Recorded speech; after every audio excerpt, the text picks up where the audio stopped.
Good morning, everybody. Good morning from Phnom Penh.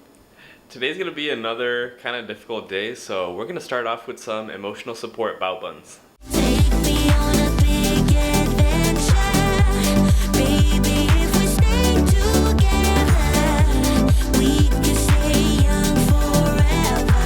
Where will you go if you could time travel? We've been spending about $120 a week here, so it's about time to get cash again because we have just enough for the museum, and then that's about it. So we'll probably pull another 120. We might have a little bit extra when we leave. Actually, I hope we have a little bit extra rather than not enough. This whole time we've been going to Aba Bank ATMs, and they seem to work just fine, and they charge a low fee of like $4, which Charles Schwab refunds anyways. But the Aba Bank near us is out of service, so we used that one this time. Sata Bank. And they gave us a bunch of 100,000 bills. I've been having a lot of trouble breaking 50,000 bills. These 100,000 bills are going to be really, really hard to break. So might have to try and get change somewhere before I use any of them. We spent the last few small bills on bao buns. No regrets, but regrets on getting large bills. So these are the 50,000 real bills that the last few ATMs have given us. And these are the 100,000 bills that the new ATM gave us. And we've already had a lot of trouble breaking these into smaller bills at places, so can't imagine how hard it's going to be to break these now. And we don't want to go to like a money exchange place and additionally pay a fee to break the bills, so we're gonna have to think of the logistics, money exchanging logistics without paying a fee. We're waiting on our Grab to take us over to the killing fields right now. It's going to be a 40-minute ride over there in the back of a tuk-tuk. It's also going to be more time than we've spent in a tuk-tuk combined to now.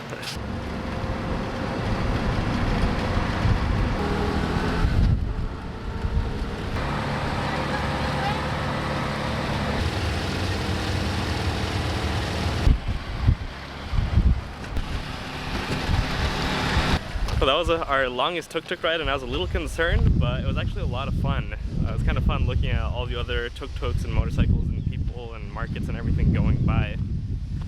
But as we were arriving here, we couldn't help but think of the story of the last few survivors that made it out of the prison, because when they heard the Vietnamese tanks rolling in that were going to liberate the prison, the guards had them march all the way from the prison, which is a 20-minute drive from here. So who knows how long of a walk, and they had them march all the way over here. Without knowing anything. Without knowing what was going on. How the killing fields fit into the picture is the prison was where people were tortured and interrogated, and once they were able to get a confession out of them, that was usually a false confession just to make the torture stop, but once they got a confession, then they would drive them over here, and this is where they would actually kill them. So this is going to be another difficult museum, and we're going to take it slow and learn everything that we can. The admission tickets are $6 each for foreigners, and it includes the audio tour here. We'll probably do something similar as yesterday. We'll walk around and record a little bit and learn everything that we can, and then we'll talk about it later. We are wrapping up here at the killing fields, and I'm really glad that we didn't come yesterday because once again we spent all afternoon here. So we definitely wouldn't have had the time to go through and really see and appreciate everything. I would say that this one wasn't as emotionally draining walking through it until the very end when we went into the stupa, where you see a lot of the bones and the skulls of the victims here, and essentially looking eye to eye with them, and that was very difficult. Another place that hurt me too was seeing the killing tree, where kids were victims. I think the best way to describe this place is eerily beautiful and eerily calm. The ground is still very scarred by what happened here. Basically all the pits where there were mass graves, they got excavated. There's 129 mass graves, and 86 of them were excavated and the bones preserved. There's one grave that's marked off, that's the biggest one, and had 450 victims in one grave. There's another one that had a bunch of headless corpses that were of soldiers that were thought to be killed to teach a lesson to other soldiers. It's still a very difficult place to walk through, and I think that there was tremendous value in the audio tour because it also included a lot of survivor stories and stories from guards and other people. We spent some time over by the lake just listening to all those stories. Some were pretty difficult to listen to, but it's all very interesting history, and I think it's very essential for everybody to learn about this and hear about this. Cambodia has done a really good job with preserving this area, and the area that we went to yesterday as well, the prison. It allows us to just keep learning, and you really get like a broader view of history while also walking through it. You just can't help but feel really empathetic when you come here. There's also several sites that have boxes full of victims' clothing, and walking around you do still see little bits of clothing and little bone fragments in these mass graves, and they say that every time it rains more comes out of the dirt. Those are pretty difficult to see as well.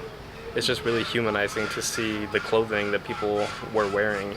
Then at the end there's this museum that's behind us, and it has a lot more background information on what happened during that time, not just what happened here, but everything that was going on in Cambodia at that time, because it was massive shifts in the government and the policies and the politics.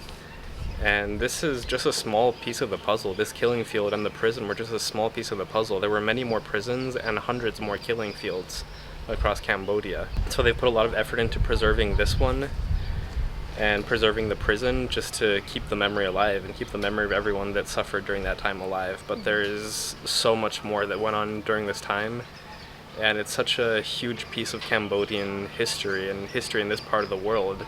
We still really can't believe that we never heard about this until getting to Cambodia a few weeks ago. This is really something that we believe should be talked about and taught everywhere. What was shocking to me too is that we are literally walking in the fields that other people walk through, not knowing what was going to happen next, and that was just really sad, but it's a part that we have to go through in order to learn about the past. In the audiobook they say, think about our past as you keep forward into your future. We don't want to be too sad, we're still sad and we still feel for all of the victims, but just like how Phnom Penh is, you have to just keep moving forward. This is definitely something that we're going to carry with us forever now, and I think that's the point. That we should remember what happened here and remember that it could happen anywhere, and we never really know how good we have it until things aren't so good. One more note on transportation, we did see a few tours that were like $15 per person but didn't include admission, and they just drive you to these sites. For us, our Grab rides yesterday to the prison and back to our hotel were only $2, and here was $5, and back to our hotel is going to be another $5. So in total it was $14 for us to come to both of these sites and then go back to our hotel just using the Grab app.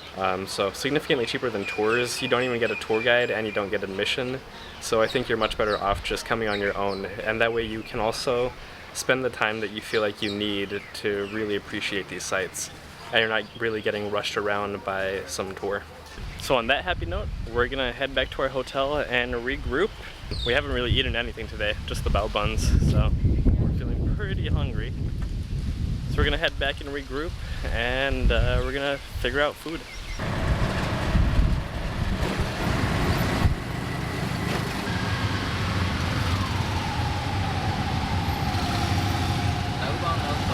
We went back to our hotel to restock some cash, and we're gonna head back to our restaurant, but something really weird is going on. Two of our 100,000 bills are missing, and the only two places I would have put them are in our cash envelope that I hide and in my wallet, and two are unaccounted for right now. We're too hungry to worry about that and do anything about it right now, so we're gonna go eat, but just something really strange. That's like 40 something dollars, and it's just weird that it would have gone missing, because I was very careful with those because they're very big bills, uncomfortably big bills. Fortunately it was $40, which is like one day's budget here, but still it's $40. Yeah, I mean, we've been trying to be under budget so we can save, so.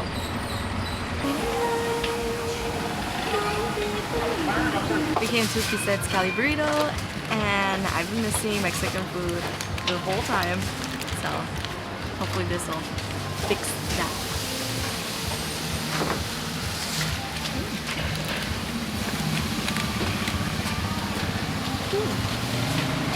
Man, that's pretty flavorful. It's got like chipotle in it too. Rice, beans, veggies. So we got the veggie burrito, which is the same thing, just without meat and a lot more veggies.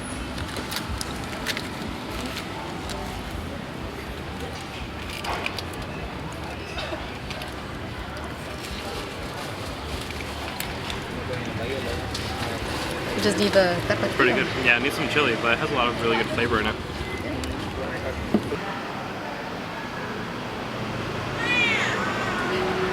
He was crying, or she was crying until I pet, and no more crying.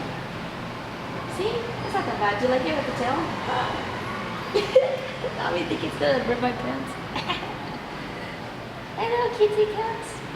No. Bye, cat. With our first big 100,000 bill, I was able to break that at the museum and get smaller bills for it. And the second one, I was able to break it at dinner just because it was kind of pricier than our usual dinner. So I was able to break another 100,000. Our last 100,000, we're gonna try and break it at a convenience store here by buying a few snacks, which we haven't had in like a week. Yeah, but tomorrow we definitely want to not leave the hotel. We are so behind on work, and we've just been out and about all day. I don't know, we'll see what happens with this whole $40 missing, because, I don't know, I prayed that for some reason it's like right in front of us, right? But if not, that's really sad. Yeah, we're still missing 2 of the 100,000 bills, which is like 40-some dollars. And it sucks, but there's literally nothing we can do about it. And fortunately, it's $40 and not like hundreds. Or $100. Yeah. More than anything, I'm just kind of frustrated by it because we have been working really hard to keep our spending down while we're here just because our hotel's so cheap and we're not really doing too much. That way we have a little bit more money to spend in other places that we are doing more. Kind of sucks that that's a whole day budget gone. Yeah, and I thought we were doing so well in saving that we could like spend more in the future, but no. We'll look through our room one more time now that we've eaten and aren't in such a hurry, but yeah, it's... Yeah, we'll let you guys know what happens. We bought, I think, all the food that we're gonna need for tomorrow, and we also bought a good amount of snacks. Everything came out to $8, and we were able to break our 100,000 bill there. Yay. I think we're gonna have enough cash to get us through like Wednesday, maybe Thursday, which sucks because we're leaving Friday, so we're gonna have to pull cash for like 1 day worth of stuff. Hopefully not though, you know? But hopefully we can make it work. Yeah. We've looked everywhere and no sign of the money. Not fully prepared to say that we got robbed because we honestly have no idea what happened or where it went, but We got robbed.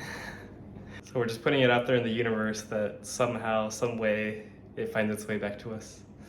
Yeah, huh? Like, what if we just find $40 on the floor? It's like, that'd be so cool. Please. I feel like I'm doing everything right. Like, Santa Claus is gonna come through this year. Today was a pretty interesting day and we learned a lot and taught us some things that I think that we're gonna remember the rest of our lives. Some very important lessons. So we're gonna enjoy the fact that it's the weekend right now and we will see you all tomorrow. And we'll try not to cry over the money. But anyways, we'll see you guys tomorrow. Bye!